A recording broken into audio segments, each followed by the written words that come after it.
What's going on, everybody? Thank you so much for stopping by tonight on this lovely Saturday night. I hope you guys are staying warm where you are right now. Appreciate you taking the time to stop by on this special edition episode of Freshman Class. Today we got a very special guest coming on the show, the OG Lawn Daddy himself, Mr. Allyn Hayne. I'm so happy that he stopped by on the show, showing support to the smaller creators, and I'm excited to learn more about his beginnings in lawn care. So without further ado, let's bring in Mr. Allyn Hayne. Hey, what's up? What's going on, Allyn? How you feeling? Feeling great, George. Great to be here, man. I love your background. That's the best. You have the best background of everybody. Well, I got to admit, Allyn, I'm not going to lie. I got a lot of the inspiration from you. You remember back in the day when you used to be standing up in your garage with the flamingos behind you and the stickers everywhere? Yeah, and I bought some colored lights, but I never got it mastered right. I couldn't figure it out, but you got it. You got it just right. Oh, thanks, man. It's all about the 3-point light stuff. But you know what? Aside from lighting, the most important thing is content. I think that's where you really nailed it on the head back then. Yeah, no, I agree. I definitely have a certain way that I present my content, and I stick to it. That's for sure. Yeah, Allyn, he said lots of familiar names up in here. And I think that's one of the best things, Allyn. You know, we got such a tight-knit community here. And at least on this podcast, I feel like we've cultivated kind of a friendship here in the last few weeks or few months. And we kind of all got to get to know each other a little bit more. So I'm happy for that. Yeah, me too. That's one of my favorite things about what goes on here is like everybody's really supportive of each other, and there's not a lot of drama and fighting that goes on around here. Everybody's like super cool because we're all united around this one cool thing, which is just growing this awesome grass, right? So it's pretty cool to find like-minded people like that, and I really like where the community's at these days. Yeah, I totally agree with you. Not only could we grow grass, but we could grow the community together. I feel Exactly. you 100%. And I did forget to give a shout out to Mr. Ron Henry. How you feeling, Ron? Thanks for stopping by, dude. Hey, we got Ron, representing that Bermuda. Yes, he's one of the Super Bermuda brothers. I don't know if you knew that. I do know that. Did you see their fancy T-shirt that they all got going on, all the Bermuda guys? No, I didn't see that. I guess because everybody thinks I'm a Bermuda hater, so they wouldn't send me that. Oh, somebody has to kick Brett out. He's not allowed to be here. He's another Bermuda guy. Yeah, you're really into that beautiful, beautiful St. August, you like to say. I love my fat baby. It's my fat girl. I don't know if you see A in St. Aug, man, but his stuff is looking really good. I think all that Green County fur he's throwing down got it looking really lush. Every couple 2-3 weeks, it's good for you over there. Yeah, exactly. We got Brett's Grasscapades. We got your partner in crime over here, man. Yeah, Brett is the man. Brett's actually the one running Yard Mastery. It's not me. I just get to film and have fun. Actually, I see that because I see him in your Instagram all the time doing all the hard work, pulling all the pallets, and you're just over there recording, man. Yeah, but then, then I go on camera and I act like I'm sweaty and I'm tired. And actually yesterday we put up shelves and I think I helped him like for 5 minutes and I hurt my back. So, it is, Allyn, is what it you is. Hurt your back. Exactly. Brett, come help me out. Hey, we're all getting old, man. We can't be doing that stuff we used to do before. I don't even jump over puddles anymore. Exactly. Over here we got Andy's Lawn Care and Outdoor Adventures. What's up, Andy? How you doing in all this snow, bud? Did you make any money last night shoveling driveways? And we got Lawn Creeps from the beautiful garden village of Villa Park. Got to play the creepy music for Lawn Creeps over there. So yeah, Allyn, basically the synopsis of this show is we get to know some of the newer lawn care creators, but this is obviously a special edition episode because we got you on here. And a big part of my audience that watches my live streams are actually lawn care creators themselves. So I'm glad that you came on because I feel like this is a good way for us to connect with some of the creators. So if any of you guys are lawn care creators or future lawn care creators, don't hesitate to drop any questions in the comments because I'm sure Allyn would love to answer any of them that you guys might have. But, Allyn, one thing that I respected about you hardcore was your entrepreneurship that you've had, especially in the lawn care community. I know that you started a new business venture, Yard Mastery. Can you tell us a little bit about how that business works? Yeah, so I kind of actually say Yard Mastery is a technology company first, that focuses on DIY. So basically, a few years ago, when I've always been the lawn care nut. That's me. That's my personal brand. That's who I am. Everything about the lawn care nut is, I tell people, it's literally only about 1% different from me in the real world. And that's my personal brand, but there's only so much I can really do with that. So a couple years ago, I thought, I need to find a way to create a brand that can go and transcend me and go outside of me, because there's only so much I can do. And so that's where Yard Mastery was born. And so Yard Mastery is really about bringing cool, awesome products to DIY. And we really focus on products that you're not going to find in a Home Depot, that Home Depot would lock out, doesn't want anything to do with. Basically, Scotts owns that market and they lock everybody else out. So I like to have Yard Mastery as a conduit for that stuff, to get things into market that they wouldn't touch. And then obviously just to find new cool stuff.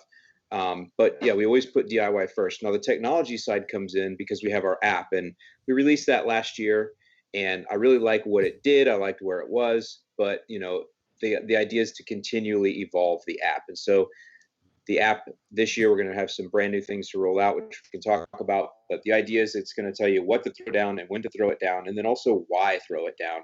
And then obviously you can make a purchase through there. Eventually, we hope to get into auto ship for everybody to make it more plug and play, and to really drive home what we're doing, integrate the soil test so that it becomes extremely custom to your lawn. So a lot of things that we can get into, but really that's the idea. That's the whole idea of Yard Mastery, is that technology that's behind it. And one of the big things that I like is that you're being innovative in technology, like you were saying, because, I used to be the type of guy that was like, I'm not going to use an app for that. I'm not going to use an app for this. But ever since like the current situation of things, I find myself using apps for a lot more things than I need. Like, for example, today, Amazon just delivered my groceries. And the simple fact that we could have those types of things automated, especially with the new generation of people that are coming out, I feel like that's really going to help the long game. And the simple fact that you're able to integrate that new technology onto your platform, that's just going to streamline the process for a lot of new lawn care DIYers. Yeah, and the idea is that, so I did take a little something from Scotts. One of the I mean, I'm not downing Scotts. They have a great business. Obviously, they have a lot of customers. Everybody's dad used Scotts, and a lot of people still use it today, obviously. So the thing about Scotts is it's plug and play. It's a 4-step process. It's done on the holidays. Some would even call it cookie cutter, but there's a lot of comfort in that. And then once you get a Scotts spreader, now you're plugged in. It's really plug and play at that point. And so I thought, how can we give plug and play to people, but be cool? How can we be the cool kids? How can we have the cool new stuff? And so that's what our app is. Our app is part of making things plug and play. Take all the fear out of it. You have a soil test that tells you what to put down. Your lawn size, which tells you how much to put down. And here's all the cool products you could get that work in conjunction with what your soil test says. And by the way, these will come to your door right at the right time based on logic, soil, temperature, weather, how far apart you've spaced your apps, what else you've done. So that's really where we're going. And we're only maybe 25% of the way there.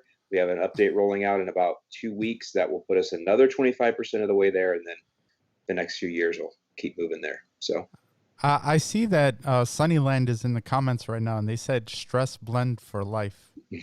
Can you tell me a little bit about the stress blend? Because as you know, I'm here in Chicago, and we have like a hot, humid continental climate here, and it's really tough, especially on my shortcut lawn, to keep it healthy during the summer. Well, what exactly does the stress blend do? yeah, shout out to Lee Moore. He's like the VP over there. He's the big guy, and he is a believer, The and big guy. I love believers, people that believe in DIY. He is a DIY believer. So I call it no stress blend, because it's no stress, but it's a 70/20, 100% slow release nitrogen, 20% potassium. So potassium is great for lawns under stress, especially heat and cool season lawns, because it helps maintain turgor pressure, which is basically water between cells. It keeps the water in balance and in check. Homeostasis might be another word you use. So potassium is great for any lawn in stress. And the thing about that stuff is, and maybe Lee can tell you, it turns lawns super dark green with 100%, only 7% slow release nitrogen. I have no idea why. It's got to be the potassium doing something. It has 3% iron also, but I recommend it for warm season turf, waking up in the spring. That's what we're going with. And then cool season turf, it's great in the summer. Awesome. So let's say hypothetically I do a soil test and it shows that my potassium levels are optimal. Is it still okay for me to throw that down during the summertime? Yeah, it is, because it's the app rates that we're doing are just 3 pounds per thousand. Everything in all of our line is all 3 pounds per thousand. It's all the same spreader setting. We did that on purpose. That's why we went with Sunnyland.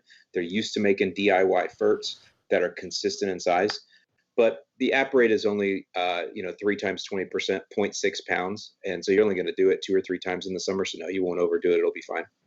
Yeah, I see Brett said it's money. Look how green his lawn is. I just saw Brett's lawn today on Instagram, and I got to say, I mean, it's looking pretty darn good for that short amount of time. Either it fixed up really fast or time is just flying by, but it looks good.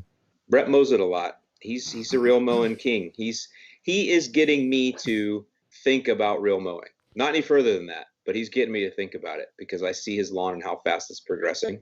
But yeah, he's out there working on it all the time. He's got that Bermuda. It's nice. I gotta be honest. That Bermuda is real nice.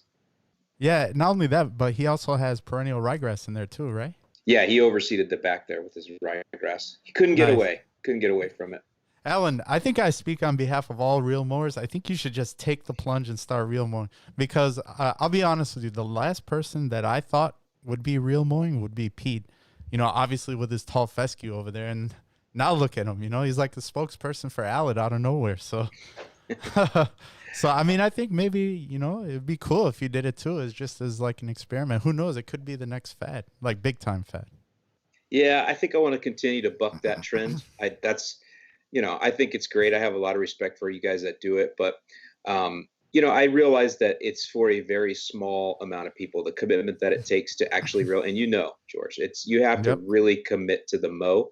And I just believe that a small percentage of the market is willing to commit and the rest are not. And I tend to just stick with the numbers. So out of 90 million homes in this country, if 2 million of them are real mowing, I'll take the other 88 million. That's just where I fall. I forgot where I heard it, where somebody said that you were like the gateway drug in the lawn community. Yeah, that gets said a lot. And that's really because that's where I focus, right? I don't go crazy deep into things. People think I go too crazy in the math and things like that, but I do that because I want people to understand the why behind what they're doing, and because I want to give them the education to make their own smart decisions. And so I take it about that far, but I don't really go too much further than that. I'm sure there's plenty of other guys that go crazy with the science and things like that, but that's not for me. Yeah, my last podcast last week, I was talking Vince, the lawn engineer. He's an engineer by trade. And he said he's the type of guy that skips to the math problems in your videos.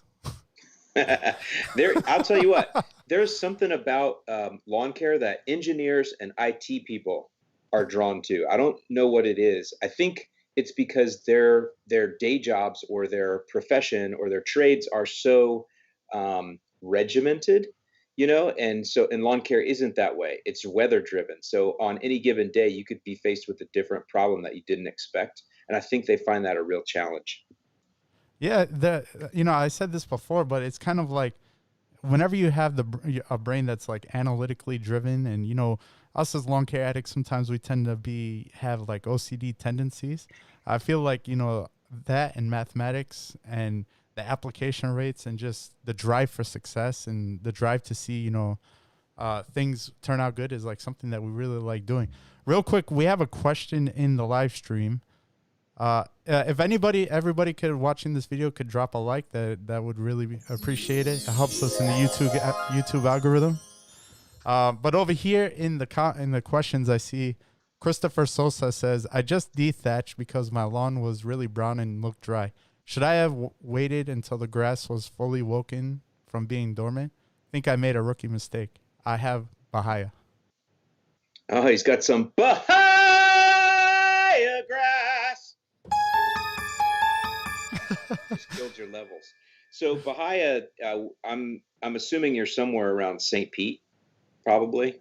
There's a lot of Bahia, but definitely along the coast of Florida. So we had a cold winter this year, and a lot of the Bahia kind of checked out and went dormant, where a lot of times it doesn't. So, you didn't hurt it dethatching, but it usually doesn't need it.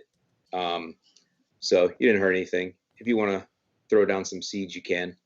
But I don't want to get into seeding in the spring. But no, we can if you want. But no, you didn't hurt it. You know, Bahia is tough. It grows on the side of the road. It's hard to kill it. Yeah, yeah, and that's one thing that I gotta like say, Alan. Like, it's cool that you've lived in the north and you lived in the south because you have that expertise both in northern grass and southern grass, and that's one department that I personally struggle with. But I'm willing to, accept the fact that I don't know a lot about warm season lawns. So I'm glad that you're able to ask that question because that would have went right over my head. It's interesting. I like talking about that because it's so different. This is one of the things I'm really focusing on with my content this year because I think I am probably the only lawn care creator that can talk about warm and cool season, which that hurts me and helps me because depending what kind of video I make, half the audience can tune me out. But I always try to make it so that you can learn from what other grass types are doing. And the growth habits are so different. One of the biggest things, and anybody from Florida, Lee Moore will know this, people move here a lot. In fact, right now, seems like the whole country is moving here from up north. And they come and they say, in Michigan, or New York, I had the best lawn. And I got here and I don't know what I'm doing. I'm completely lost. And it's because our grass types, they grow differently. Our weather patterns are different. The way you treat the grass is different. We don't typically have dormancy if you're south of I-4. So you don't get the reset button that you get up north. You guys with cool season lawns where you get snow and your ground freezes, you get like to start over every year. Whatever mistakes you made, the winter just wipes them out for you. We don't have that here. So it's very interesting to watch the dichotomy between the two. And I think people can learn by watching that. So one thing I want to do, Alan, is become more well-rounded in my lawn care knowledge. So what would you say, as me being a cool season guy, is the number one thing I should know about warm season grass? The number one thing you should know is that it grows hardcore in the summer. So it's exactly the opposite of cool season grass. And the second thing you should know is that seeding warm season grass is extremely difficult. Whereas, like with cool season grass, you can grow a beautiful perennial ryegrass lawn in like what, 10 minutes? And that's not making fun of it. It's just that's one of the advantages that you have. It's really like 3 weeks. You could have a gorgeous perennial ryegrass lawn in 3 weeks. Down here, it doesn't work that way. I don't recommend seeding. We sod here. Even though sodding isn't sexy, you don't get the badge that says I created my lawn with seed. But then again, if you've ever sodded, it'll change your religion. So it's just it's a different animal that way. I'm not gonna lie. I was watching the videos with you and Brett sodding the lawn, and let me say, that looked like a pain in the butt. Literally, it was. Well, it didn't help that he destroyed half of his irrigation in the process, but. Yeah, I bet you he won't make that mistake with a skid steer again, right? Yeah, his skid steer days are over. I'm looking over here in the comments, and Walter has a question. He said, first time with warm season grass, I have a newly sodded Bermuda lawn, overseeded with a little rye. Should I kill the rye, and what is the ideal mowing height for the Bermuda? So I'm assuming you did a winter overseed with the rye. So depending where you're at in Florida, the heat's going to kill it off. You're not going to have the issues that some of the guys in the transition zone who do rye overseedings do, where the rye doesn't die off. That's probably not going to happen here. So you'll be fine that way. But Bermuda should be mowed as low as possible. And honestly, it should be real mowed. If I did have Bermuda, I would real mow it. It's just going to look better. It gets so leggy, even at an inch, it'll get super leggy. My friend BYD in Georgia, he doesn't real mow. He's got a beautiful Bermuda lawn that he cuts with a rotary mower, but he is a rare bird when it comes to that. Bermuda really needs to be real mowed. So I would go as low as you can. So let me ask you this, Alan. I always hear people talking about common Bermuda and hybrid Bermuda. Real basic, what is the difference between them? Just the common Bermudas are just varieties that have been cultivated with better genome, better qualities. So maybe a darker color. And think of it, how I always say, think of it like tulips. You have all kinds of really cool colors of tulips because breeders have found different tulips that have exhibited like in their whole flock of red tulips. They'll find one orange one and they'll take that one out and they'll be able to recreate that. And they find out that it's got some different qualities that are really cool. Some come up earlier, some come up later. And so it's just breeders taking time to find anomalies or differences. And then they take that and they propagate it to make a new variety. So that's essentially what hybrid Bermuda is. It's just improved varieties would be the term that you would use. So it's like the boutique kind of grass, the hybrid one. Yep. Awesome, awesome.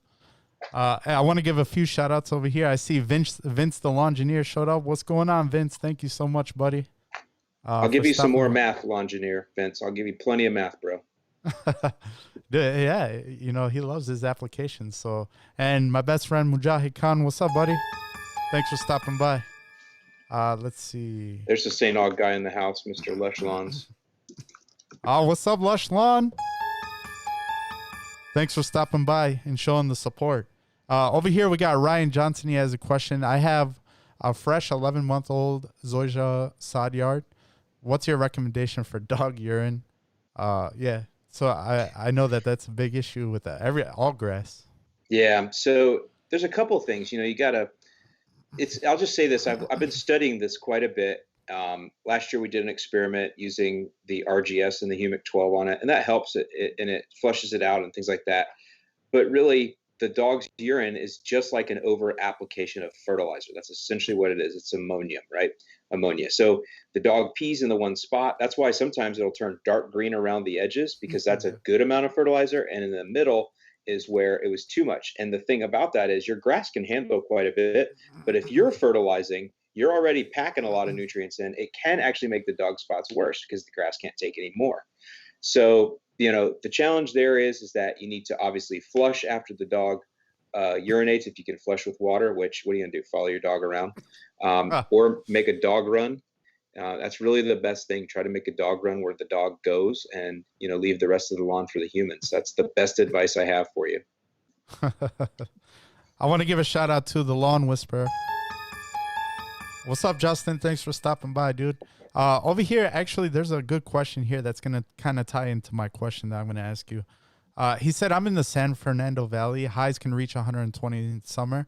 Is there anything that could beat that heat stress? And my question to follow that up, Allyn, is I know that Southern California is part of the transition zone. Since they have such hot temperatures, what makes them transition zone and not warm season grass? Yeah, so the first thing is, if you're going to super high heat, you need to go Bermuda all the way. It's the champion. The only thing that Bermuda can't handle is shade. So go Bermuda all the way. You will have to definitely keep it irrigated. And the reason that Southern California is in the transition zone, I used to live out there. I was stationed in Moreno Valley, so Riverside, March Air Force Base. The reason it's transition zone is because in Southern California, you can be in the valley where it's 100 degrees, but just 35 minutes away, you could be in Big Bear, which is snow. And so you have such variance, and then you can be out on the coast, which is hot. So you have such variance in SoCal, depending on if you're up in the mountains or you're down low. So that's why it's transition zone. Oh, okay. I never knew that. That's why. So usually mountainous areas can be that are down south can be considered the transition zone. But really, It depends where you are in the state, right? Like what city you're in? Yeah. California has that's why California is such a wonderful state for agriculture. And I mean, they're growing grapes for wine, up north. They have almonds, citrus. It's a great state because they have so many different varied climates all throughout. Over here, he also said what can help his warm season grass. He was talking about hydrotain. I actually just got a gallon of hydrotain. I was talking to the guys at EcoGel, and they sent me over a gallon. So I'm excited to try that out this season. What exactly is the mechanism behind hydrotain that makes it good to retain water? Yeah, so it's actually a chemistry out of Australia, and it's unique chemistry. There really isn't anything else. They have a patent on it, so it can't be copied, and they hide it. So nobody really knows exactly what it is, but it basically takes water vapor from the air. So when you put it in the lawn, it will absorb vapor from the air, and that brings that vapor near the roots. And they're based here in Florida. They're a Florida company. Another reason I love working with them. Another reason I love working with Sunnyland. Obviously, I love to support local companies, but their CEO, Rick, he takes the crystallized version of it and he puts it in his hand and he blows his breath on it, and you can see it turn from crystals into like this gel because it's absorbing the vapor, the water vapor from his breath. So it's a really cool thing. The key with it is if you're using the liquid, which I prefer, you literally have to water it in immediately because it will stick to the grass blades. And if it does, it won't work. So when you're spraying it, I do like 500 square feet and then I walk back and I turn the hose and sprayer to water only, and I water it in. You got to get it into the soil, and there has to be soil moisture present prior to you applying it. So there's a couple of little bit of nuance there, but if you do that, it works. That's why I do the potted plant tests every year and show people what it does with the potted plant, because that's a larger um, vegetation, and I can show how it really works. Yeah. Do you think, I mean, obviously it can help you during your seeding process, but do you think it can make a big difference whenever you say seed in the spring here in Chicago, since the summers get really hot? How would you Yes. apply hydrotain in that situation? So if you're doing fresh seeding, they say it can help for sure, and I believe them. I've just never tested it, but it makes sense. But if you're leading into summer and you have grass that is just grown, so it's maybe not as strong as you want it to be, or even your existing grass, I would use sea kelp and hydrotain together. And in fact, they have that product. It's a 402. I can't think of what they call it. Where's Bush League? Is he still in here? He knows which one it is. But it's got sea kelp, I think, and it's got the hydrotain in it. Those two work together because sea kelp is going to push the roots, and then the hydrotain is going to move besides those roots and bring in the moisture. So those two together are great for summer. Real quick, I want to give a super special shout out to Danny Hunter's wife. She works at she's an oncology nurse at the MCV RVA. She loves watching me nerd out with y'all. Shout out to you. Thank you so much for watching, Danny, and shout out to your wife. We're really happy for her service, especially during these trying times for sure. Bro, you know everybody's name. I love that. You're smart. Yeah. What's up, Backyard All Day? Thanks for stopping by, dude. Yeah, that's awesome. I'm excited to try that. Not to mention, I think you guys just started offering like a liquid fertilizer too that also contains hydrotain. Is that correct? Yeah, that's the Ecologel stuff. There's a couple of that's that 402 I was talking about. I can't remember the actual name of it. But yeah, Ecologel is very smart. They have some really smart products that they have. Good formulations, really nice stuff. Awesome. So, now that we have a lot of lawn care creators in here, Allyn, I got to ask you, what was your beginnings into YouTube specifically? Because I think we all know that you used to work at True Green, and that's how you started off. But what exactly made you start making YouTube videos, and what kept you motivated while you were making them in the beginning?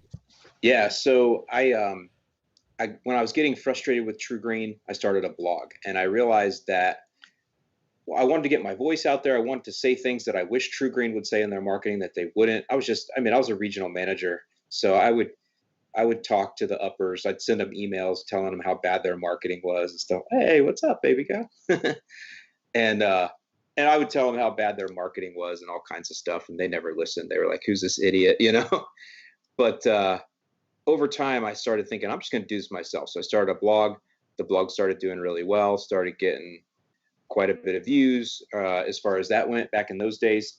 And I knew that when YouTube came out in 2005, I listened to a lot of Gary Vaynerchuk back then. I'm sure a lot of the creators in here listen to Gary. Gary V. He'll F-bomb you to death, but I used to listen to him in Wine Library and follow a lot of what he said. And so I was just looking for the next thing. Blogs were big when I started blogs, and I did really well on my blog, but I wanted to know what the next big thing was, and I knew it was YouTube, but I couldn't. Until late 2012 when I left True Green, I couldn't do video because True Green didn't care about my blog, but they wouldn't want me on video. So as soon as I left there, I did a couple experiments early on, but as soon as I left True Green, I went right to video because I knew it would be there. Now, it took several years for the audience to catch up. I mean, back in the early days, I was the only DIY guy. There was a Greg Chisholm, if any of you guys remember him. He was the main professional guy that would do videos, and I would talk to him a little bit. Keith What was Kalfas, his name? Greg Chisholm. I can't remember the name of his channel. Was he the guy that was always mixing up weird concoctions and putting it on his lawn? No, he was a pro guy, pro mow and blow guy. I think he was in St. Louis. But he was like the only guy. Keith Kalfas was there, a couple other guys, but there was no DIY guys. And so it just took many years for the audience to come. And then like in 2015, that is when the DIY audience just decided to come to YouTube. And because I was the first, and at that time, there was only a couple of us. I think Ryan Knorr may have been around then, but maybe one or two others. But I had all the content, so I was the recipient of all the traffic. So I just kind of got lucky at being first, you know.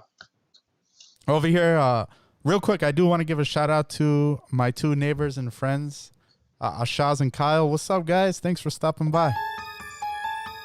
I'm over here. I'm looking at the comments in the Lawn and Life. He said, didn't you say it took 5 years for you to get 1,000 subscribers? Is that true? I don't remember, but it took a long time to get, you know, any type of subscribers. But when I first came on, there was only a couple guys with 1 million, you know. Yeah. So now there's channels all over the place that have 1 million. So And I don't remember back then how long it took. And I feel like now more than ever, video is kind of taken over everything, by storm. And, you got into it, 10 years ago. But I feel like right now, I mean, there's still a lot of opportunity for some of the newer creators that are starting YouTube. Would you say so? Yeah, there's a ton of opportunity. I will tell you, though, that the biggest opportunity is where we're at right now, and that's audio. So I've really been watching, where audio is going in podcasts. Joe Rogan has the biggest reach of any influencer. He's an influencer in the world, and he has a podcast. So really audio is where it's at, because audio, especially now with the work from home crew, but even before that, before everybody's working from home, because audio is frictionless. So I'm an old time, radio guy. I used to listen to talk radio back in the 80s. And so it's just really the reinvention of talk radio, because you can have it on in the background. It keeps your day moving, doesn't get in the way. Video, you have to watch. So I do believe that video has still a lot of viability. No doubt it does. But audio is really where everything is. And I think that kind of translates, right into video too, because nobody's going to watch a video if it's not good audio either, because like you said, people like to have things on in the background. I know me, I'll throw it on one of your playlists and just kind of keep it on in the background while I'm cleaning my house, I've already seen your videos 100 times, but it's nice to have that on in the background, Yeah, video is definitely deliberate. Like if somebody wants to see how to do something, they need to watch a video. But if somebody's just generally interested in something, just hearing about it, they put that on the background as audio. So yeah, it's both. Awesome. And I know that you've had your podcast, Lawns Across America, and you were doing that like pretty consistently last year. Are you going to start that up again? Like doing it? Yeah. Yeah. So 2 years ago, I started it and did real well. Last year, I only had a few episodes, but this year I'm going to double down on it. At the new office that we have, I call it a studio, but it really is just a conference room. I just took one end of it and made it look pretty. But I actually have a day job now. This is the whole thing. Like I've been working from home the last couple of years, but the company has grown to the point where I have to be an adult now, and I have to actually run the company. And especially with Brett there, I can't leave him alone. So I have to be at the office, and I have to, again, I have to be an adult, and that's fine. I like that. I don't like it, but I do like it. So, but since I'm going to be at the office, I went ahead and set it up and made it so I could go ahead and do podcasts while I'm there. And really dedicate that time to it, because again, people like it. I like the format of my podcast. So as far as I know, it's the only one in our space that is the way it is, where I'm just taking questions. And the idea is that I wanted it to be like every little town in America has a call-in garden show. I used to listen to the one here. It used to be on Sunday mornings. People would call in and ask about the garden or the lawn, right? They'd ask questions. They're a local person. And so I want that podcast to be that. So that's what it is. People call in, they leave a message. I download those. I can now put them in my board, because I have the same board you do. I can put them in there, and then I can answer the question like a call-in show. Yeah, that's awesome. It kind of has that retro vibe, kind of like Dick Biondi in Chicago back in the day on Oldies 94.3. I don't know if you remember that. I know Dick Biondi. Yeah, man, you're bringing it up good now. I know you going to talk about days. Don and Roma next. Don and Roma. I don't know if you know Eddie and Jobo from Chicago. Do you know them? Yeah, I love Eddie and Jobo. Yeah. I don't know if you know Kyle from Lake House Lawn Care. His uncle is Jobo. Is he really? Yeah. Yeah, I can't remember what they got fired, obviously. Yeah, from B96. B96, yeah, but I loved them, and whoever they replaced him with, I didn't like at all. But yeah, I loved Eddie and Jobo. Speaking of Chicago, Allyn, I mean, obviously I know you like the warm weather, but is there anything else that you miss from home? Because I got to admit, I want to get out of here as soon as possible. I'm just going to say, so I worked on the South Side for many years. I worked in Naperville for several years for that startup, lived in Northwest Indiana, and there is no place more close to my heart, like on July 4th, than that area, the Midwest up there. in the middle of July is beautiful. I love the smell of spring when when the crabapple trees are blooming. Well, it's the red buds, then the magnolia, then the crabapple, then the pears, and you can't beat it, man. I miss that so much. I love springtime up there, and summer. Cornfields are gorgeous to me. So I miss a lot of things. I miss the craft beer. I miss the pizza, which everybody doesn't know. The reason the pizza and the craft beer are the best all around Lake Michigan is because of the water. Lake Michigan is the best water in the world, and that's what Oh makes yeah. the formation of the dough and the base of the craft beer. So I love all of those things, and I have so many friends up there. But what got me was the gray skies all during the winter. It's like, as much as I love the summers, the winter just killed me. And I'm from here. I'm born and raised in St. Petersburg. I ended up out there because I went to Bible college in Northwest Indiana and just never left. So I do. I love it up there. My youngest son still lives in over by Munster, Indiana, over by there. So Yeah, I gotta say the food in Chicago is definitely probably one of the best things too. We got some good food up here. you do. And I like partying downtown too. I mean, who doesn't like walking downtown, Lakeshore Drive in the middle of the night? It's fun. Yeah, it is. But you got to be careful these days. It's a little rough Yeah. over there downtown now. See, I don't know. It's been several years since I've been back for sure. But what you drinking on right now, Alan? You said that's a craft root beer. Oh, yeah, it's just a root beer. This Nice, is the nice. Sierra Nevada of root beers, if anybody wants to know. Oh yeah, there were a few people asking in the comments. So you went to Bible college, huh? That's awesome. Did Yeah. you graduate or did you get a degree? No, 16 credits short. Oh man. Yeah, the old Bible college thing didn't work out for me. That's why I ended up having a full career at True Green. And now My look at you, man. You're doing good. So, Yeah, hanging in there. but yeah. So, what would you say is like the number one thing you've learned on your YouTube journey so far? Yeah, so the biggest thing is you have to have content is king. Everybody's going to say that. That's nothing new. But you got to be able to keep the content fresh for yourself. And if it's fresh for yourself, it will be fresh for your audience. And you have to always know that the content that you're putting out is your voice. So I always even though I can look at what other people are doing, that's why I don't real mode, right? It's just, that's not my voice. It's not my thing. It's not that I'm against it. It's just not me. So you have to know what you're doing, why you're doing it. You have to have a why behind everything you do. And you also have to have goals. My original goals weren't to do what I'm doing now. My original goals were to have fun, talking about things I love, maybe have a little side hustle money or whatever. But it's just developed into something much larger. But I think that's because I've kept my voice consistent over time. And that's really the biggest thing. And to new creators, I would say be original. You know, it's easy to see what other people are doing, but it's hard to do something different. And that's where you're really going to have your breakouts, is to do something different than everyone else is doing. And also to make sure, and I've made this mistake many times, I use the term stay in your lane, which people will take negatively, and I don't mean it that way. But there's been times where I'll try to do a review or talk about a tool that I don't really know, because I'm a shitbag when it comes to tools. I'm a monkey. I don't know how to use tools, right? So I'll talk about a tool that I don't know, and I'll immediately get called out because people that are tool people know that I'm out of my lane. So I've learned, only stay within the things that you know. And if you go off and it's something you don't know, you got to tell people up front, I'm not sure about this, but this is my opinion, rather than I'm an authority on it. Does that make sense? Yeah, I totally agree. So pretty much be humble with your content, Yeah, if you're especially not sure of something, don't come off like you know everything. Right. especially and I feel like I see a lot of that in the community. Even me, I'm guilty myself of making videos in the past on things that I wasn't 100% a pro at, but now looking back, I feel like I'll do my research more, make sure I have more experience with it, and then go from there. Well, there's nothing wrong with making a video if you're not a pro at something. It's just how you approach it, right? I've mentioned this before. One of my favorite YouTubers is Silver Symbol.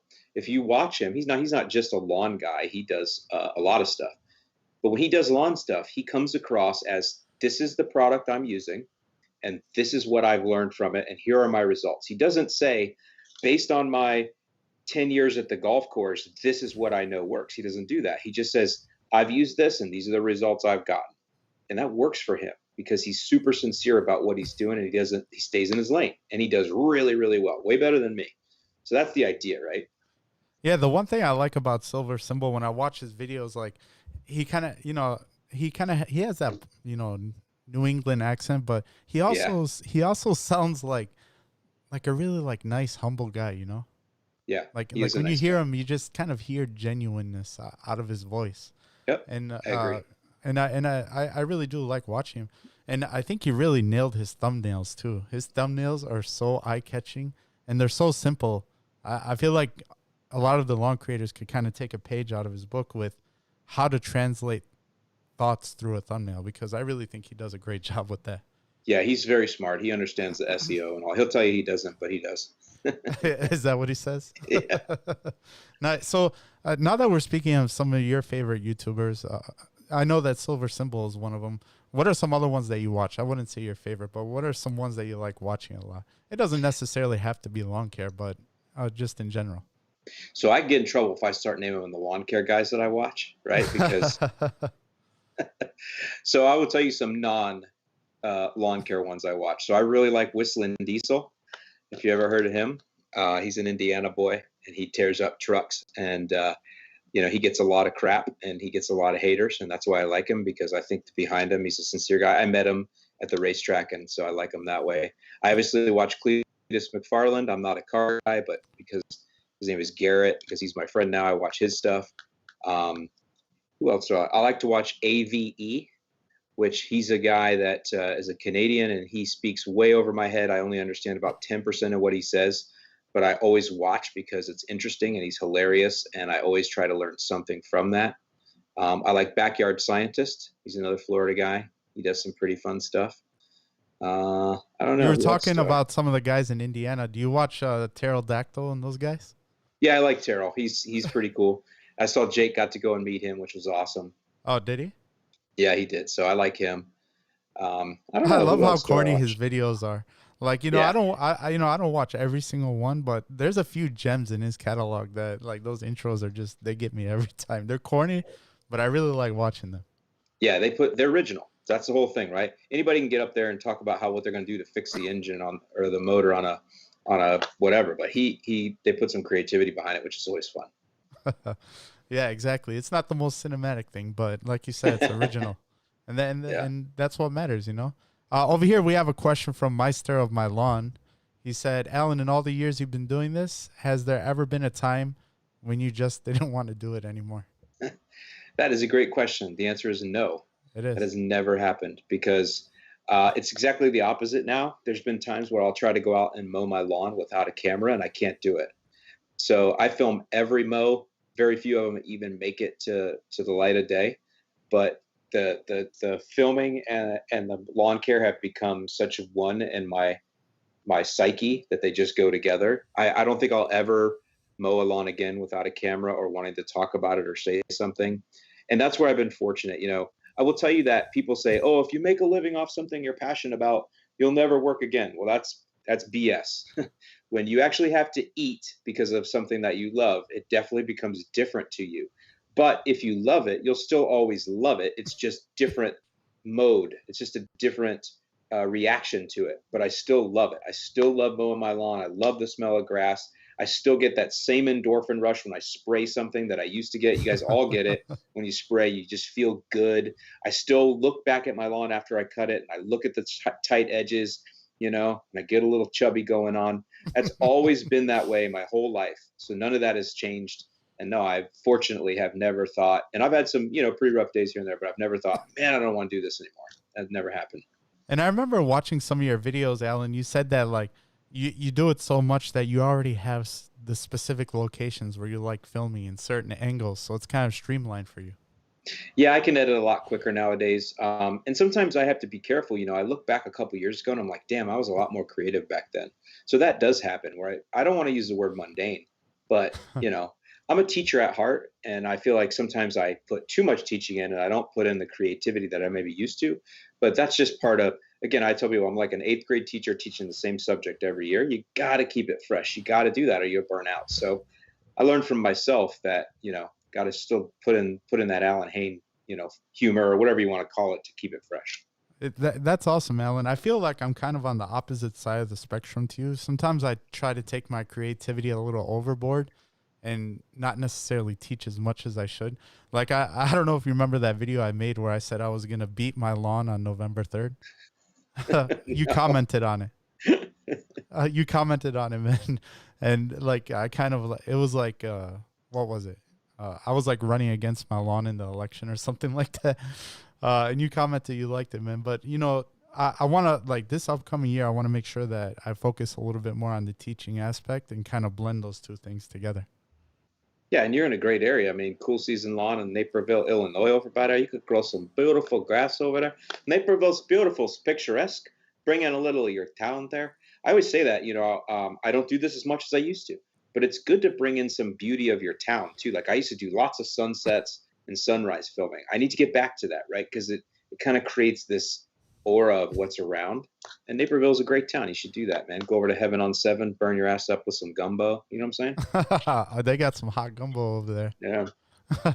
Yeah, I definitely will do that. I got to get a drone and maybe do some fancy flying drone shots or something, but one step at a time. Hey, Andy mentioned your Chicago accent. Can you tell us a little of the backstory behind the accent? If you had to ask me where I think you got it from, you sound like some of those guys over on Archer and Austin, over in Garfield Ridge. I get it from the K Streets over there, where Kanye West is from, over by Oak Lawn, Illinois, over there. Yeah. So, it's kind of like a little bit of that. But, you go down to Crete, Illinois, they talk like this, even up into Villa Park, where Mark is from. He's got that over there, No, I just like the Chicago accent. I always have, ever since Saturday Night Live had I can't remember what it's called, but they do the Bulls and the Bulls and the Bears, and that. Yeah. And so I just always worked on that accent when I was younger. And then when I got to live up there, I actually would hear it. Like I would go into a convenience store, like in, I don't know, Orland Park, and you'd hear guys talking like that. And I just thought, I just like it. I probably do it too much. And it's so funny when I do it mostly on Instagram, but whenever I do it, I'll get 3 comments that say, you're doing that too much. You got to stop. It's annoying. And then I'll get like 10 that say, that's hilarious, So no, I like it because you do it good. I mean, I was born and raised in Chicago and I can't even do an accent like that. So, no, you definitely don't have it. Yeah. That's like that old school Italian accent, Yes. But if man, you get to certain parts of the South Side, you'll hear it everywhere you go. Oh yeah, definitely. They don't even know it. Those guys over there. But over here, let's see. He said you want to get Allyn's attention on Instagram. Try and impersonate his Chicago accent. Over here, I see that Backyard All Day said, I saw some of your videos, George, where you're wearing the Allyn's Columbia outfit. Were you copying swag? Actually, no, because, it's hot over here in Chicago. And I really do like wearing the Columbia PFG shirts because it keeps you cool. Not to mention, I'm a bigger guy, and they make big sizes in those shirts. So, sometimes it's not the easiest thing going shopping. So I really do like the Columbia shirts. But the difference is I like the short sleeve ones. He likes the long sleeve ones. But yeah. That's understandable because, you got the blistering sun over there in Florida. They really are cooler. People say that, man, God, you're, and I wear neck buffs. Like I used to wear neck buffs before you had to. So like everybody does now. But I do that because of covering up from the sun, because I had so many friends over the years that would have skin problems from being in the sun. So I've always covered up, even now. See, I just always have covered up just because I've always had that fear that I would get that. But yeah, they're cooler. I don't sweat as much in them. And like I said, no skin cancer. So it's a nice thing. Let me ask you, are you a Bahama guy or a blood and guts type of guy? Oh, for the cut, I get whatever's on sale. Oh, I don't care. Yeah. Okay. So in my daily life, I don't wear Columbia shirts. I just wear those to work in. So I like, there's a brand called Poncho. I like those I'll wear those like to work or to church. And then there's another brand called Hook, H-U-K. So those are what I wear. Like when I'm going to dress up with my good flip flops, I'll wear those. But yeah, whatever I wear out on the lawn is whatever was on sale. There's an outlet like right up the road here. Nice. So to some of the newer lawn creators that are in the group here, what would you say goes behind the marketing of becoming like a successful lawn care YouTuber or even growing a successful brand? Yeah, so it's kind of cool. Like this goes back to where I watch Gary Vaynerchuk. If you want to build a brand, you got to understand what is your brand promise, what does your brand mean, what is your goal with your brand, and there's a big difference in a personal brand and then just a traditional brand. That's why I separated off with Yard Mastery, because the lawn care nut Allyn Hayne can only go so far. That's a personal brand. So what I decided to do is use my personal brand to promote another brand that's Yard Mastery. And Yard Mastery stands for DIY first. That's our thing, right? Everything we do is about the DIYer. That's our goal. Everything we write, everything that we bring to market, it's always with the DIYer in mind. And that's our brand. And if you're going to create a brand, that's awesome. You just got to kind of figure out what's your goal. Where do you want to go with it? So being the YouTuber is one thing, but you don't have to be a YouTuber to have a brand. There's tons of brands that you guys know that we can name right now that you don't even know who owns them, but they've utilized YouTubers to gain popularity and gain market share. So you don't necessarily have to be the YouTuber like me and have your own brand. You can actually be a little bit separate. I just realized that why would I build everybody else's brand instead of building my own? So that was just me, but not everybody has to go that route. I learned that from Milorganite, by the way. They're great friends. They're still a partner. They're the only sponsor that I have. But I don't want to sound like arrogant, but they're sold out because I introduced them to the DIY community in a new way. I didn't get anything from that. That was me building someone else's brand. Again, they're friends. I still work with them. That's not their deal, their fault. But I learned from that I don't really want to have to be that guy again. Yeah, Toro's been doing great, and you probably had a hand too with me working with Toro too somehow, some way, since I'm in the DIY lawn care community. I've made several videos for them this season. They've been awesome. So Yeah, Toro's cool. I'm very thankful for that. We had a question. Whose Toro mower was that in your Instagram reels that you had in your office? Someone was asking. Was that really Connor's or was that someone else? No, so the pro guys. So you guys know there's a whole community of professional lawn care YouTubers, guys that have businesses. So like Brian's Lawn Maintenance, guys like that. They actually did what they call a hype house, which I think is some sort of a TikTok thing. But they in Anna Maria Island, which is right by my house here, where I don't know, a bunch of them got together and they all rented this house and played slap and tickle in there for a week. But they also did like all kinds of podcasts, and they did Instagram, and they did all this. They came to my office and toured for a day, and I was on like 2 of their podcasts, and we did a whole lot of networking that way. And so because they also had a meetup in Tampa for that. And so Andrew, who everybody knows from Toro, had said that they were going to give away 2 mowers, and they asked if they could send them to my office because they couldn't send them to that hype house ahead of time. So that was all. They were there for those guys. But then, Connor comes here about the same time, and you guys know Connor, he just takes over everything. So he claimed that as his product. He did, and he stole his picture that I put in the bathroom too, which he took home with him. I'm not gonna lie, I have not laughed that hard in weeks when I saw that on your Instagram that you put his picture there.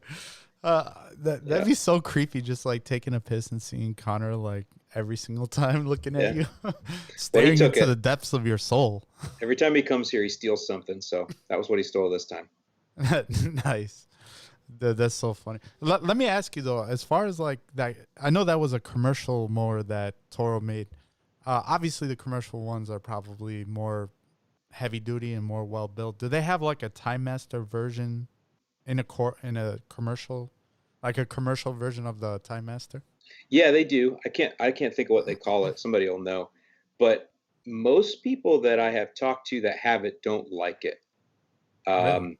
Yeah, I don't think it has personal pace. I also think it's much heavier and harder to move around. Stanley Genetic did a video a couple years ago and totally trashed it. So personally, and I'm not a professional guy. I don't talk to pros, but if I was a pro, I would just buy a new Time Master every year. Cause I think the commercial one's like $2,000. I would just buy a new Time Master every year. That's what I would do. Cause you're only going to get, people don't know that the professional guys that really put the hours on their mowers only get 2 to 3 years out of a max. So I would just buy new Time Masters every year. That's what I would do. I forgot which lawn care YouTuber that he actually professionally uses the Time Master, just like you were saying. Bunch of guys do. Yeah. So, with the 30-inch width, I would imagine that's pretty efficient. So guys that do a lot of HOAs and stuff like that, it's perfect for them. Exactly. Yeah. So back to what we were talking about, building a brand. What are some business skills that specifically helped you during your growth, Alan? That maybe some of the newer creators can uh, try to sharpen up. Well, business skills. I don't really have. I mean, I don't I know you're necessarily being think I humble, have. Alan. No, I don't think I have a lot of business skills. I've had to learn a lot. I didn't know anything about e-commerce. I mean, we've learned. My business partner Josh, I think he's still on here. He was on here a minute ago. I mean, we've learned things together. I knew how to build websites. I knew how to drive traffic to websites. I understood search engine optimization. I understood social media, paid search. I understood technology, things like that, which is important in building a brand. But as far as when I worked for True Green, I ran a P&L, but it's nothing like doing it for yourself and understanding, tax law, and every tax sounds alike, and every other state has a different way to get their tax, and and accounting just rips my soul out. So, and then just e-commerce, trying to navigate the landscape that is owned by Amazon. And like Jeff Bezos does his best to lock everybody out. Let me tell you, you go talk to UPS and they'll talk to you like you're a nobody until you are. So, I think the biggest thing is you have to not take no for an answer. And when somebody tells you you can't do something, guess what that means? You can. If there's somebody telling you can't do something, it's because they're scared you're gonna do it. So I definitely have learned that for sure. Nice. We do have a question here from Josias. I've seen him post this question a couple times. Sorry we didn't get to it, Josias. But here, I'm going to ask Alan now. He said, can you recommend a replacement product for Carbon X? Yeah, I guess I get this asked a lot. So Carbon X went out of business. A lot of new businesses have challenges. They went out of business in the fall. The owners, Matt and John Borden, not John Perry. He doesn't own Carbon Earth. People think that it's John Borden, and Matt Martin. They have reformed a new company, and they are working on getting a plant built and up and going. And they will hopefully have some. I'm told they will have limited runs of one product in the mid to late spring. And so when they do, we'll start buying it just like we always did. The name CX DIY is owned by me. So more than likely, I'll just put their new blend, which is very similar to Carbon X, right in my old bags, and I'm good to go. Nothing really changed for us, but it's going to take a little bit of time for that to happen. And the best case scenario is limited runs in the mid to late spring. So we'll see what happens there, right? So in the meantime, we created our own brands.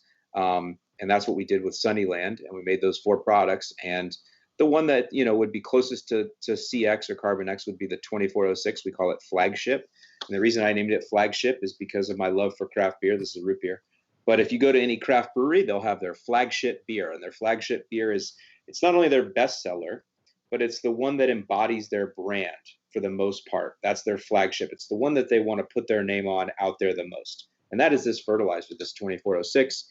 Got plenty of good nitrogen, 25% slow release nitrogen, 6% potash, which is higher than most that you'll find anywhere in the store. It's also spiked with Bionite, which is our version of Milorganite. It just comes from South Florida, so it's a biosolid. But when I say spiked with that, that's used as filler, 10%. So what will happen is a lot of times when you guys look at a fertilizer, if you have a 2406, that means 30% of the bag is nutrients and the rest is filler, just whatever rocks they can find, right? That's just fertilizer. That's not a bad thing, which is how fertilizers work. So what we do is we take a portion of that useless filler and we put that Bionite in there, so you get some microbe food out of it. It does have some analysis to it, so it should give you a little extra kick, and then it has 3% iron. So there you go. That's the one, 2406. Blow it out. Awesome. Yeah, I saw you guys were loading pallets of the Flagship on Instagram. That's awesome that you're getting stocked up and ready to go. You said there was going to be limited quantities. Is that what you were saying? No, so our blends from Sunnyland, no limit at all. We have 3 full truckloads ready to go. We're just provisioning right now.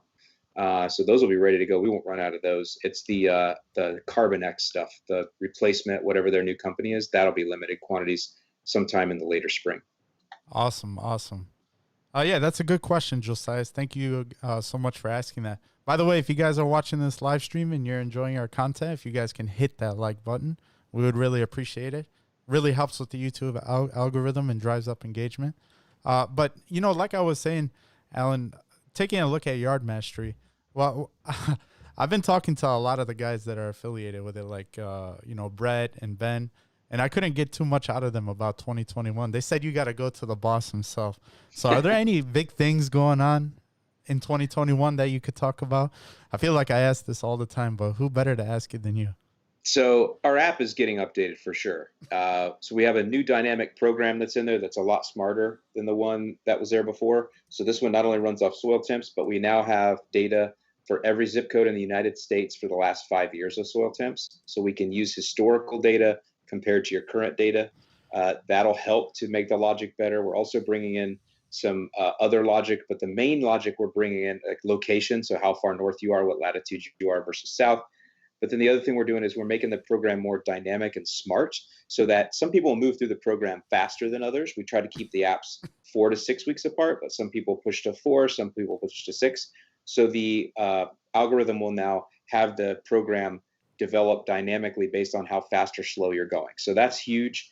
We're also integrating the soil test now. So our soil test data will be in there. The soil test will not be able to inform the program yet, but the soil test is in there, as well as we are going to have lawn measuring and segmentation in there. That will not inform the program yet, but we're getting close. So that's all huge. I also have a really big training opportunity coming out March 1st. I won't say anything more about that, but it's just super beginners training that will come out March 1st. That's just all I want to say about it. But I've been working feverishly on that, and I'm really excited about what that'll be, and ready to launch that. Yeah, that's awesome. I mean, I know you got your cool season guide and your warm season guide. So any type of training that you could do that can adapt to the times, I'm sure it'll be successful, because I'm in the Facebook groups and I hear people always talking about your grass guides. So I think Thanks. that, Yeah, the thing with the guide is it's 125 pages, because I have this thing, and Josh is in here, he knows. I have this problem where I always want to over deliver. And I get to the point where I over deliver so much that people get analysis paralysis, and they'll tell me, I don't even know where to start because I gave them too much. So this training is really simplified. It's like step 1, 2, 3, 4, 5, and you can go. That's what this is. So, and I'm constantly doing that. I keep saying, there's a lot of you guys that really go deep down the rabbit hole. And I love that, because that's not me. 90 million homes in the US. I'm going after them. I'm the gateway drug, as you talk about. I'll get all those people. That's my job. All of you guys that do all the other stuff, you use TNEX and growth regulators and all that other stuff. You guys do that. Great. That's not me. I'm going to pull the people in. I'll pull in the other 90 million over here, and you guys can take them on the backside. And in the middle, we'll all work together. and I totally agree with you, because even though there's a lot of lawn care creators, even in this chat, I feel like we all have our own like specific kind of niches in the lawn care community. And like you said, you're like, the gateway drug, and, I kind of do like a lot of reel mowing and things like that. So I feel like we all work together. And the simple fact that you're actually willing to, kind of talk to the smaller creators and get to know us and, even come on this podcast. I mean, I really do appreciate that, Allyn. That's awesome. I've been watching you for years and years and years. And the simple fact that you're here on my podcast, it's like, I'm a little starstruck. I'm not going to lie. No, I appreciate it, George. I did say, early on when we started getting more creators, I made it a point in my own mind that I want to support you guys, because nobody helped me when I was coming up. I had nobody. And so if there's something I can do to help you, to promote you, which we do, we try to promote you guys. I'll tweet out your videos when I can, but we send them out in our emails. We have an affiliate program for you so you can make a little money on things. I mean, I'm trying to do all of the things that no one did for me. And I'm glad that there are some people that appreciate that and take advantage of that for sure. Yeah, that's awesome. I actually just signed up for your affiliate program. So I look forward to, working with you maybe here coming up in the springtime. Anytime, bro. Ben, who's in here, Ben the Lawn Guardian, he is our affiliate manager. So Awesome. We have a dedicated person on staff just to work with affiliates, to help them out, get them what they need, give them the support that they need. Nice. I want to give a shout out to Scott O'Hare. Thanks for stopping by, Scott. Scott's the man. He's always coming into the live streams. Thanks for stopping by, buddy. But yeah, I heard that Ben is like, he's kind of working with you guys part-time now. Yeah, and he'll be coming on full-time very soon. So yeah, he started working with me a couple of years ago. He's like, hey, I got this idea. We could do this thing at GIE. I want to plan it. I want to bring Ben from Australia over here. I mean, he did all this thing, and I was like, man, you're really good at this stuff. You're good at networking and working with other guys. And so, he earned himself a job on the team, and he'll be coming on full-time here real soon. Yeah, I totally agree. I had him on the first episode of Freshman Class. He was one of the guests, and I really enjoyed having him on the show and talking to him. And I'm going to be on his show on March 12th. So if you guys want to see Ben the Lawn Guardian, I'll be on his show on March 12th. But just in general, just go check out his podcast. He's always having a bunch of guys from the lawn care community on his show. If you want to go check it out. Once again, that's Ben the Lawn Guardian. But yeah, that's cool. Hey, Brett said, is he going to get paid overtime for answering comments? I mean, he only works part-time during the day, so I'm pretty sure he owes us. That's funny, man. Awesome. So, yeah, Allyn, I got to say, I really did appreciate you coming on the podcast. Anybody in the comments have any questions for us or the Lawn Care Nut? We'd be happy to ask for sure. What do you think about having a call-in? Oh, you're going to take a call? Sweet. Going to use that Bluetooth on the Roadcaster? Yeah, I can actually. I don't care. Yeah, take a call. Yeah, why not? All right, guys, if anybody wants to call into the podcast, I went ahead and put the phone number up there. If you guys want to talk to either Allyn or I, you guys can go ahead and give us a call. We'd be happy to talk to you. Let me see who else is here. But yeah, Allyn, so how about you personally for your lawn in 2021? You going to be doing anything crazy as far as like landscaping or anything like that? No, everybody asked me if I'm going to resod. So one of the things in Florida is when you have Floratam St. Augustine is once it gets the wild Bermuda in it, it's you gotta kind of decide at some point to just resod. There's just nothing you can do. And mine's starting to get overloaded a little bit. People have asked me if I was going to resod, and I'm not ready for that yet. But this year I have some challenges at the Freedom Factory. All the lawn out there went dormant from the cold. And so I got to bring that back. He's got an event in April, so I got to get out there and start bombing that. And then also, my church kicked my butt this year. I had a Bermuda project that I lost big time to doveweed again in my life. So I have to kind of get my second chance there. And then also the zoysia out there. So I got that kind of stuff to work on, like year 2 on those projects, kind of show where my failures were and then what I'm doing to adapt and overcome in the second year. Nice. I want to give a super special shout out to Josh Whitford. Thank you for the super chat, buddy. Much appreciated. Allyn, that's Josh, my business partner right there. He's the other half of Yard Mastery. Oh, sweet. Hey, Allyn, I'll tell you what, I'll take you out for lunch if I come down to Florida or if you come up here. Any of you guys, if you come down here, I take you fishing. That's just how it works. If you're a creator, you see, I don't care what size creator you are, whatever you. Now you got 2 choices, though. I'll take you out in the Everglades where you can see alligators, or I'll take you fishing. You choose. That's what we do. And Brett gets to go too. I'd probably choose fishing if I had to choose again. Fishing on the flats is good. And hopefully somebody drinks beer. Everybody that comes down here doesn't drink beer, it seems like. Yeah, it does seem like it. Hey, Allyn, you were talking about the Freedom Factory. I always see you out there like mowing the lawn over there and doing things like that. Well, what exactly, like, do you work for them or what exactly do you do there? What's the story behind that? So we just so Cletus McFarland, he's got 2.5 million subscribers. His name is Garrett. Oh. When he's a YouTuber, a car YouTuber, and I didn't know him, and I don't care about cars. I didn't even watch car YouTubers.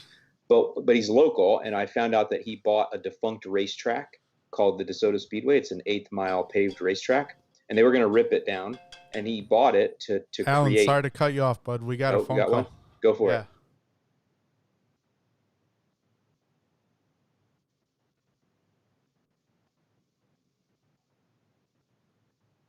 Thank you for calling. You're live on the air. Who is this?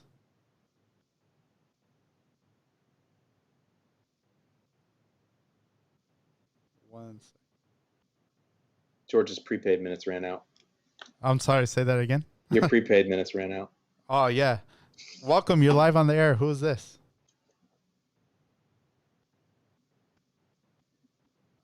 Uh-oh.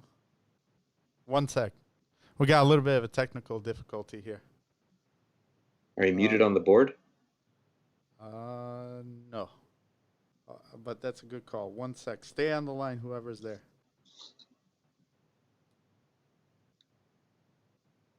Yeah, you. I know that you use the Rodecaster a lot too, right, Allyn, in your Yeah. podcast? Yep. That's my favorite. Nice, nice. All right. Seems like we're having a little bit of a connection issue. Yeah, we're having a little bit of a connection issue. My apologies. I don't want to take up too much more time on the live stream. Whoever that was that called, my apologies. But we'll keep on doing that in the future. But yeah, so you said you were contracted by them, Allyn? So he bought that racetrack, and that's his. Like, if I was to, you got to realize, like, if I was to buy land and turn it into the ultimate lawn mowing place, that would be my dream. Well, that's his dream as a car guy, was to buy a racetrack, and that's what he did. And it was bad, and he went to fix it up. And I thought, wow, the thing that always makes a racetrack awesome is the infield. So I got his number, worked hard to find his number, and I got it. And I called him, and I was like, hey man, this is me. I'm a YouTuber like you, much smaller, but I would love to give you an infield. And I didn't know if I would be able to pull it off. I hadn't talked to anybody ahead of time. I was just like, I'm going for it. And he was, at first, he was like, whatever, man. And he kind of hung up. And then, because, he's 2 million subscribers, he gets a lot of calls. Then, like 5 minutes later, he called me back. He must have Googled me. And he goes, dude, can you really do an infield for me? I'm like, yeah. And he's like, I need it in like 3 weeks because we have an event. I was like, okay. So I called Bethel Farms, who is one of my local partners here, and they work with Scots. And I said, let's get the Scots Pro Vista out there, this and that. And they came through. And it was right as COVID was hitting. And the Scots guys still made it happen for us. They gave us all the sod. My company, Art Mastery, we paid for all the labor. So it was just a big collab for me. It was a chance to get in, the YouTuber collaboration.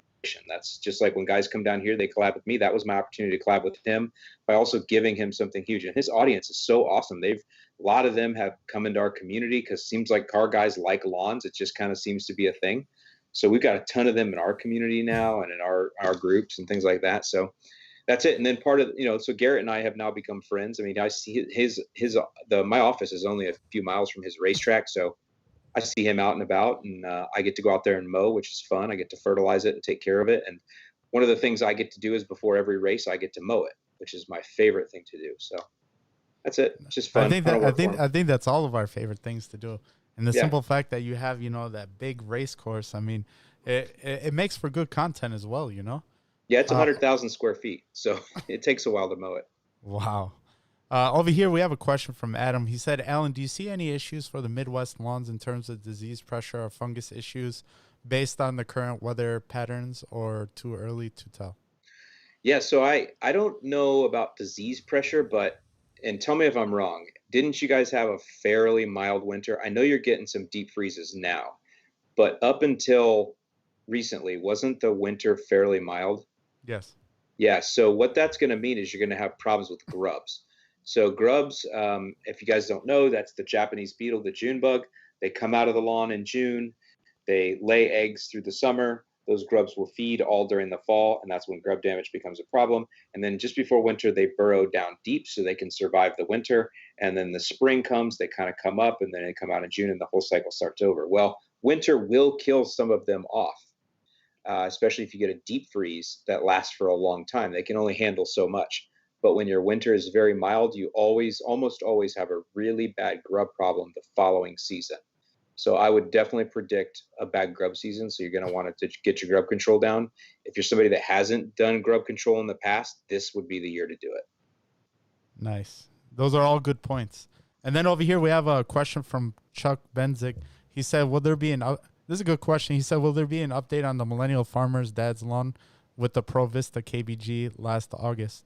Yes, great question. So yes, there will be an update. I'll be flying up there in the spring. We did have some areas that washed out that they told me about. We used the landscape mats, which was not my first choice, but it was just what we had available.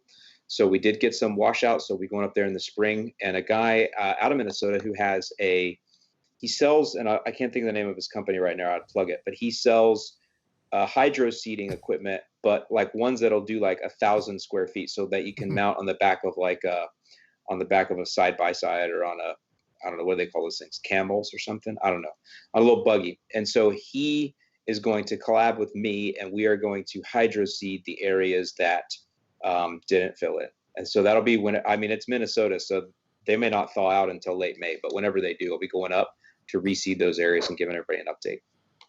Let me ask you, do you offer the Pro Vista right now? Or is that still some exclusive joint? Yeah, no, I don't sell it or anything, but you can, it's definitely wide open now in Florida. Used to be, you know, they'd only sell it to contractors, but now like you can call local growers and they'll sell you a pallet. I mean, but you have to drive out there. You're going to have a flatbed trailer to put it on. And it needs to be pretty heavy duty because a pallet of sod, if it's wet, will weigh twice as much if it's dry. So, but no, you can go like Council Growers here locally. If anybody's local, you can go, they'll sell you pallets of sod. It's only like $125 a pallet now for 400 square feet. So it's come Can you down in just price. buy the seed like alone? No seed. There's no St. Augustine grass seed available. It's only propagated vegetatively. So you have to have sorry, not the St. Augustine. I meant the Pro Vista. So Pro Vista is St. Augustine. It's just okay. So kind of like we were talking about Bermudas earlier, how you have common Bermuda, you have hybrid. It's kind of a hybrid St. Augustine, but it's actually a genetically modified St. Augustine. They've injected other DNA into it to give it different qualities. But they make a Pro Vista KBG as well? They do. Oh, I'm sorry. I thought you were talking about the St. Augustine down here. My bad. Yes. Yeah, I'm sorry about that, George. No, that's okay. I'm usually in bed by now. Okay, I'm sorry. So back to the Kentucky bluegrass. Yes, they do have seed available, but I think it's still really expensive. I think somebody told me like $40 a pound or some crazy thing. Oh my God. But that's because they're using the seed to grow their sod farms in, you know, so it'll come down. Here, originally Pro Vista pallets of the St. Augustine were like $1,000 a pallet. Now it's down to 150, 125. It'll be the same up there. It's just like anything, right? Pharmaceutical. It's a pharmaceutical. It's in that manner. It's got a patent on it, right? So anything that has a patent is always expensive at first because they had to pay to bring that to market. So they got to make their money back from all of the research they did. And then once it comes off patent, or at least once it gets into the marketplace, the cost comes down. So. Awesome. I think it's cool that they were able to develop a grass seed that can withstand glyphosate, a cool season grass. I mean, that's kind of unheard of. Is that like a little bit of glyphosate, or like even if you drench it, it won't kill it, or? Yeah, so they won't say that publicly, but my St. Augustine down here, I've hosed it pretty good and it doesn't ding at all. Really? Wow, that's awesome. It's super cool, man. It's really cool. Yeah. That's awesome. Well, hey, Allyn, I want to thank you so much for coming on the podcast, bud. I think we're going to go ahead and wrap up now. If you can tell the viewers where they could find you, and that would be awesome. Maybe any of the future viewers as well who might not know you that might stumble on this video. Allyn, yeah. I appreciate it. Thanks, George, for having me. It's been a lot of fun. You got a great audience in here. I see a lot of familiar faces and really appreciate all you guys and what you add to our community. Every one of you adds something new and awesome, and I appreciate you every day. It's not so lonely here because of all you guys, and I really mean that. You can find us on yardmastery.com. You can search the Lawn Care Nut. You could also go in the app stores and look for the Yard Mastery app. Awesome. Yeah, thank you so much, guys, for tuning in. If you guys don't know, next week we will be having the Lawn and Life and Turf Mechanic on the podcast. So we look forward to seeing you guys there. Again, I really like the community that we built and the simple fact that we could sit here and talk to each other. I mean, I feel like I'm sitting with you guys, you know, hanging out and chilling. So that's a really awesome feeling. Thank you guys so much. Allyn, I really appreciate it, bud. It's a humbling experience having you on the show. And it's awesome to know that, you know, you were able to come on and actually talk to me one-on-one. So thank you so much, bud. Everyone in the chat, thank you so much. And we'll see you guys next time, all right?